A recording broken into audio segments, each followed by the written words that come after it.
It's easy to find art hacks online, but it's not easy to find good art hacks online. Unless, of course, a wonderful art YouTuber puts together a video with all of those hacks in one place. Hi, my name is Rae. Super Rae Dizzle has published a video with 20 of her favorite art hacks, and I am here to debunk them. Just kidding. I'm confident that these are great art hacks and probably much better than the art hacks I tried last year. I mean, it was 5-minute crafts, so I'm lucky that I found anything useful. So let's see what these life-changing hacks are from Rae and see if I can come up with a few of my own at the end of this video. All right, so for this very first art hack, it helps save time, it helps you create muscle memory, it just all around, it's life-changing. Life-changing. I love it already. And this, of course, is the chalk method. Any kind of chalk will work. And all you do is rub chalk all around the back of your photograph or your drawing. And once it's completely covered in chalk, what you're gonna do is flip it back around and you're gonna directly trace the outline of your photograph and get down your proportions or whatever you're trying to work on. And once you're done following the lines, bada bing, bada boom, there you go. So Rae's doing this approach with soft pastels or chalk, but I've also seen this done with graphite. So I'm curious to try both and see which is actually more effective. Right away, I think I might have used too much soft pastel because this is making quite a mess. Maybe I wasn't supposed to use so much chalk? Yeah, I don't know about this. Ooh, there is pastel everywhere. Okay, now for the tracing, you can use a biro or anything. It's going to wreck the picture on the top, but that's not what we're trying to keep, so it's fine. Apparently I needed more pressure for both, but otherwise, oh, well, okay. But both have transferred a decent amount of the image. I think for me personally, given the amount of user error, I would probably lean more towards the graphite option. It just feels a little bit simpler and a little bit less risk of totally making a mess. You can also buy carbon copy sheets that are perfect for this tracing process, but then it wouldn't really be an art hack, would it? So usually really cheap acrylic paint. It's not necessarily the best. It can be transparent, it can be streaky. The solution to that is cornstarch. I have corn flour, and from my understanding, as much as corn starch and corn flour are actually technically different, a lot of American-based crafts that use corn starch work with corn flour because that's what we tend to use here in Australia. So I could be totally messing this up. So if this doesn't work, it's probably my fault and not Rae's fault.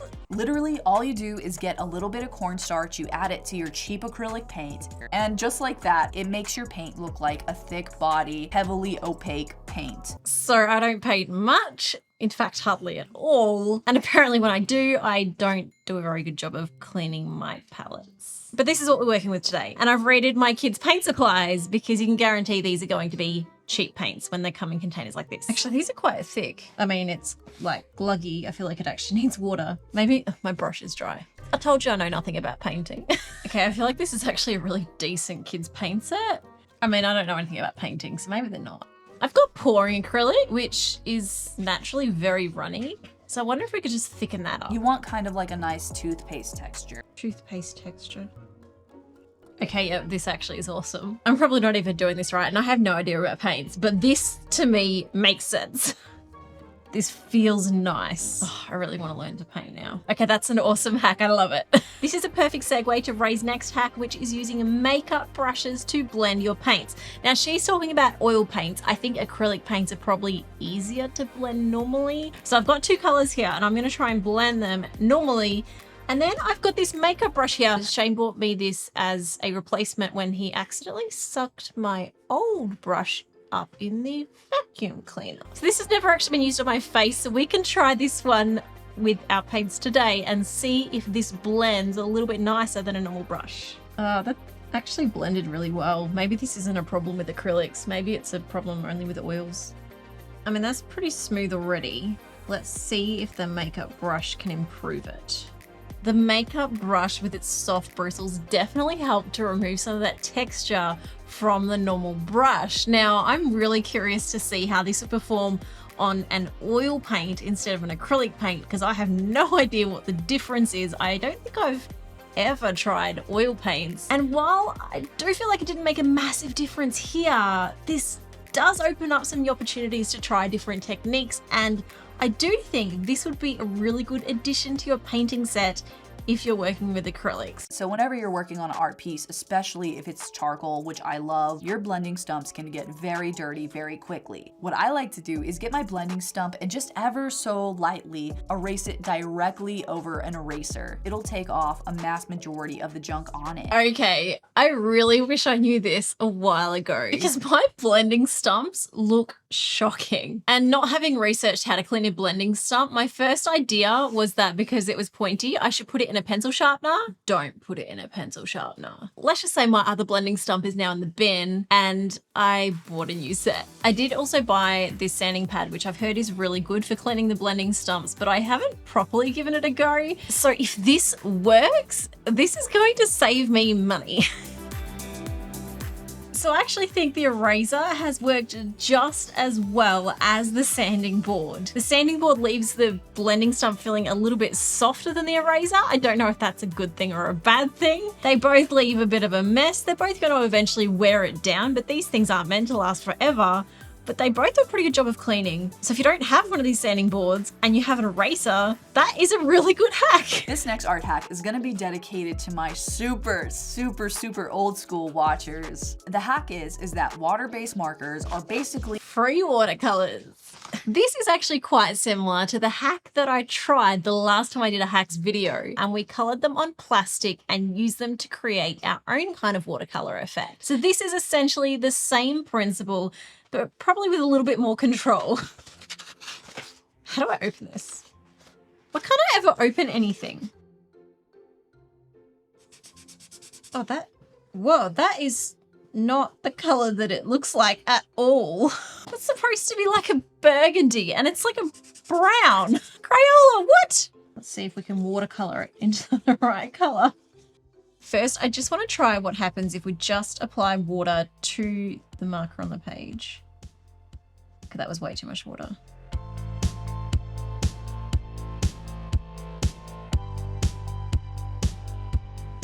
I'm not happy with that color matching, just saying. I'll forgive you if you get your teal right. The teal is okay. So these seem to work in a palette like Rae has done, or you can actually draw straight onto your paper and apply the water from there, which if you're wanting to use these as like an undercoat of a coloring page, which is how I'd be tempted to use them, that's probably the way I would go. Partly also because I'm used to markers and I'm really out of my depth with watercolor, so it's just a little bit more in my comfort zone if I'm being honest. But I do like this hack. This is really fun and I think I need to do a whole video on this one day. I like to go in with some sandpaper and just lightly sand off the top layer just to create some like texture. That way your like art supplies will stick to the paper. Okay, this gives me a completely different idea. I don't know if anyone's tried this before. Sandpaper on coloring pages. This is either a brilliant hack or a really bad idea. I'm thinking that this light sandpaper might be just strong enough to take off the top slight layer of color and maybe some of the texture of the paper without going too deep into the paper to maybe help some of our pencils have some more tooth and reduce the black lines. It's a risky call, but that's why we're here, right? To take risks, hopefully not fail. Well, if there's a page we're gonna try this on, you know it has to be not the page we put all the effort into, but in fact, our Lion King test page.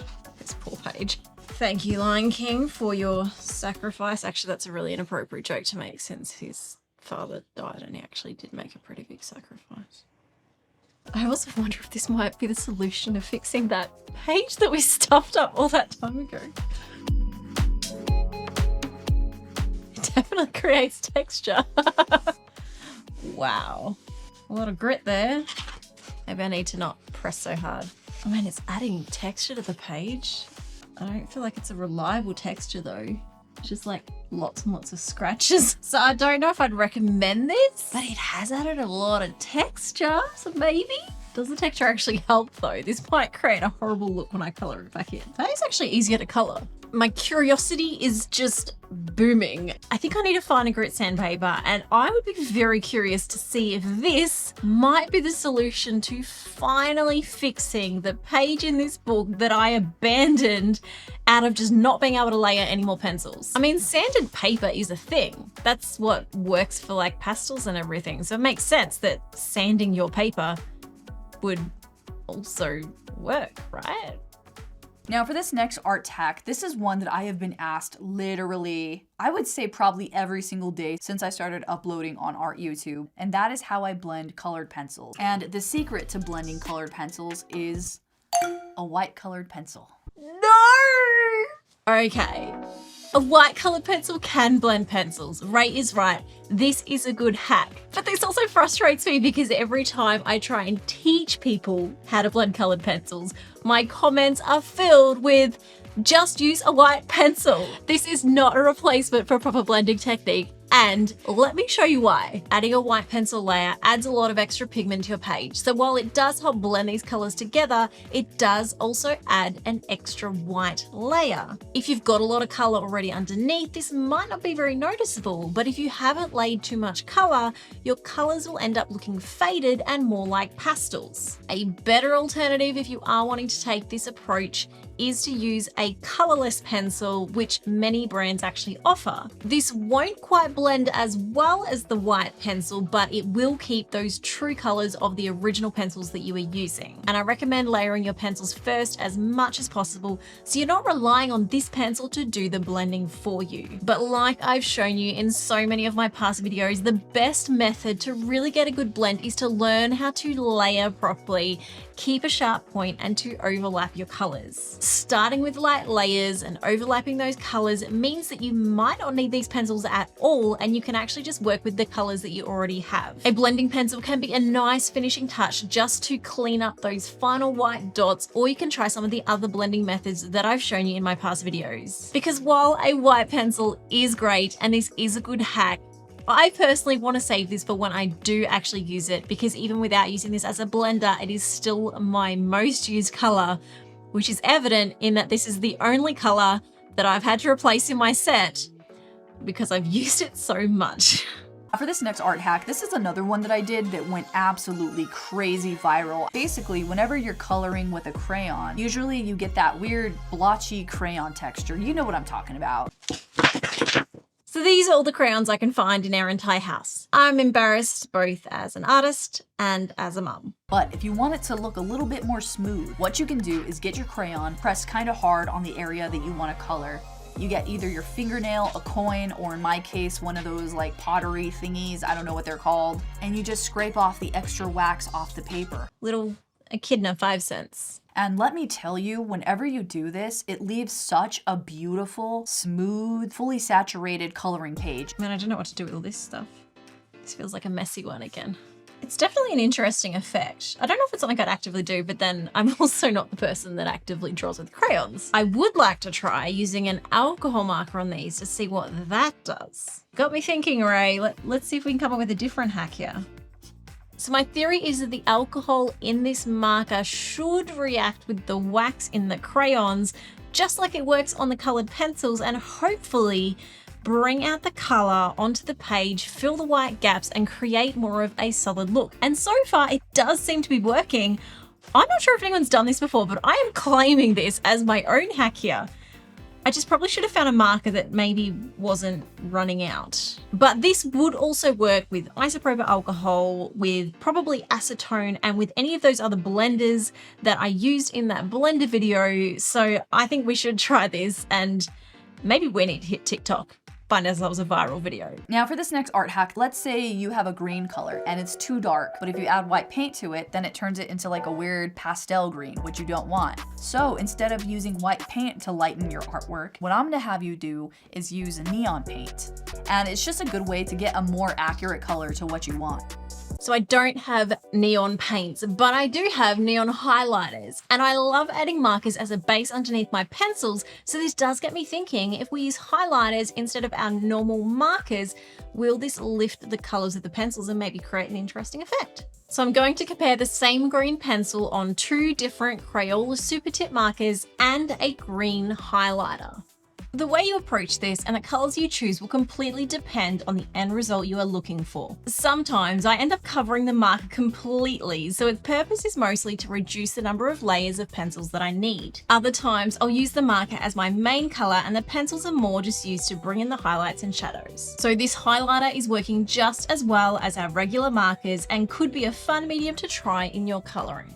Because you're layering pencils, I guess the point here is more about choosing the right color underneath based on what you're coloring. As you can see, these first two colors don't match the light green I've chosen much at all. It's making it look quite gray. So just make sure you test out your colors together, even if they look good on their own. So it is a legitimate option. So those were basically all really good hacks, even the ones that I adjusted or took as inspiration for my own. And there are more in Rae's video that I'll link to in the description below. Please go send us some love and subscribe to our channel. But for now, it's my turn. I'm sure there's stuff I do all the time that could fall in the category of art hack that I could share. So it's time for Sarah's life-changing art hacks that actually work. Hopefully, maybe. If you don't have a light board and you're wanting to trace something, you can use a window. Maybe this is obvious, maybe it's not, but for a long time, I put my artwork up against a window, even tape it onto the window so it doesn't move, and use the natural sun from the day as my light box instead. My second hack we kind of just gave away is using markers underneath your pencils. This saves time, it gets rid of all that white color under the paper, and it can just add a whole nother dimension of color to your drawing. My third hack kind of connects with using the alcohol blender with the crayons that we just did before, and that is actually to make your own alcohol colorless blender. This is simply a water brush filled with isopropyl alcohol, and I've been using this with my Derwent Inktense pencils instead of water. By activating watercolors with alcohol ink instead of water, I found I've got very different results and it hasn't bled through the page or warped the paper half as much. You could also use this to blend normal pencils or just to use in effects with your other art. So this is kind of like a multi-tool of art hack. Coming back to the makeup brush that Shane sucked up in our vacuum cleaner, it has now become my art brush because a makeup brush has turned out to be perfect to get rid of all of the pencil dust on my page. A lot of people buy a proper art brush for this, but I found this makeup brush to be perfect. It beats trying to blow the stuff off the page and end up with spit on my page, because yes, I have done that. And it definitely beats trying to wipe it away with your hand and smudging those pigments onto your work, because I have done that too. And finally, if you're trying to match the colors in a printed photo, I highly recommend swatching out the colored pencils that you have on some kind of swatch chart like I've got here. And more than that, actually swatching right up to the edge of the page. This allows you to match those pencils right up against your reference image and get the closest matching color that then you can use in your artwork, which saves a lot of stress of trying to find the right color by eye. It has become something that I use all the time, and I actually have these swatch charts available on my website. There's a link in the description if you want to check them out. That was about 5 hacks. So I could have actually spread these out and made a whole video just with these. So I'm really cramming them in here, cramming this video with value, because that's what I do, or at least I try. So please subscribe if you enjoyed this video and would like to see more like this, and share your own art hacks in the comments below.